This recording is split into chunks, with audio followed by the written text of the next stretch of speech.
கூறி உங்களிடமிருந்து பிரியா விடைபெறுகிறார் கருத்து சட்டை காசிநாதன். மீண்டும் சந்திப்போம். நன்றி, வணக்கம். என்னுடைய அழைப்பினை ஏற்று வந்திருக்கின்ற கழகத்தினுடைய வெடித்தால் காற்றுக்கு தன்னை கையளித்து விட்டு எங்கெங்கோ பறந்து விடுகிற இளவம் வஞ்சி கூட்டமல்ல தேசிய ஜனநாயக கூட்டணி.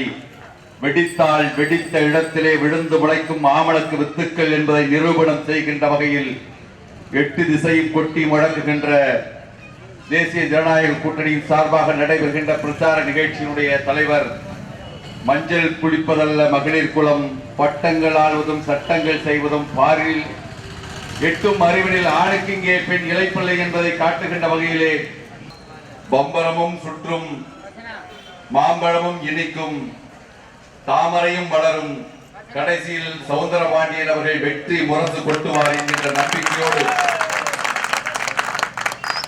அந்த ஊழல் நிறுவனத்தை நிர்மூலமாக்குகின்ற ஒரே சக்தி இந்தியா என்கின்ற ஜாடிக்கு ஏத்த மூடி நரேந்திர மோடி ஒருவர் தான் என்கின்ற நம்பிக்கையோடு களத்துக்கு வந்திருக்கின்ற பிஜேபியினுடைய தோழர்களே, தன்னிடம் மாய்க்கும் தருதலை ஆட்சியை ஒழித்தே தீர்வேன் என்று வேள்வி செய்து கொண்டு தன்னிடம் தலை தடாத தஞ்சை கோபுரம் போல் எந்நிலையிலும் தன்னிலை தாழாத டாக்டர் மருத்துவர் ஐயாவுடைய ஒப்பற்ற விதை கூட்டங்களே, மரணத்தை முத்தமிழ நினைப்பவர்களுக்கு மகுடம் ஒரு பொருட்டல்ல, அக்னியை தின்று ஜீரணிப்பவர்களுக்கு அடக்குமுறை புதிதல்ல என ஆண்டாண்டு காலமாக அதிமுகவுடைய அடக்குமுறைக்கு இன்றைக்கு அஞ்சாது இன்றைக்கு களத்தில் இருக்கின்ற வணக்கத்துக்குரிய கேப்டன் அவருடைய போர்ப்படை தளபதிகளே, சுதந்திரம் கிடைச்சதே தவிர சுகம் கிடைக்கல, சுதந்திரம் கிடைச்சதே தவிர சுபிட்சம் கிடைக்கல, சுதந்திரம் கிடைச்சதே தவிர சுயாட்சி கிடைக்கல, சுதந்திரம் கிடைச்சதே தவிர சுயமரியாதை கிடைக்கல,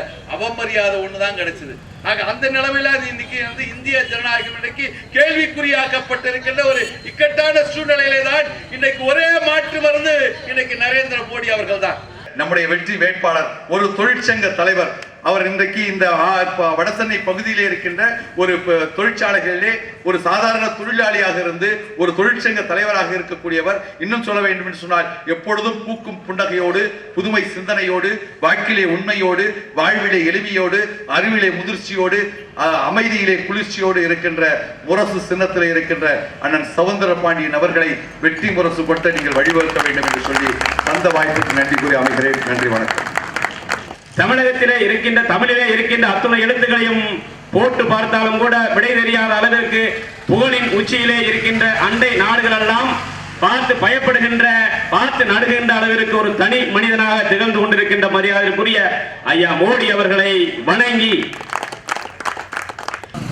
உழைக்கும் கரங்கள் உயரட்டும், உழைப்பவர் வாழ்வு மலரட்டும் என்ற கொள்கையுடன் துவங்கப்பட்ட தேசிய முற்போக்கு திராவிட கழக நிறுவனரும் தேசிய முற்போக்கு தொழிற்சங்க பேரவையின் தலைவருமான கேப்டன் புரட்சி கலைஞர் அவர்கள் வடசென்னை பாராளுமன்ற தொகுதியிலே என்னை வேட்பாளராக நிறுத்தியுள்ளார்கள்.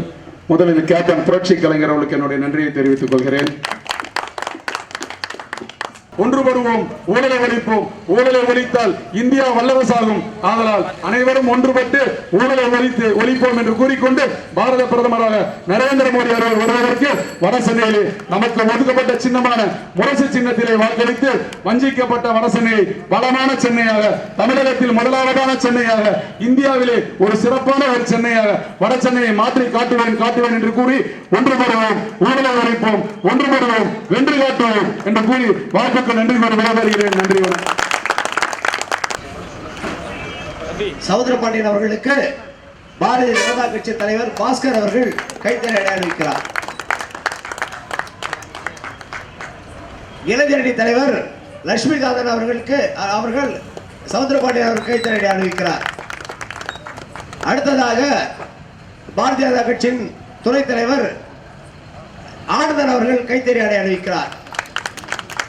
அடுத்ததாக இளைஞரணி பொதுச் செயலாளர் சதீஷ்குமார் அவர்கள் இப்போது கைத்தறி அடை அணிவிக்கிறார்.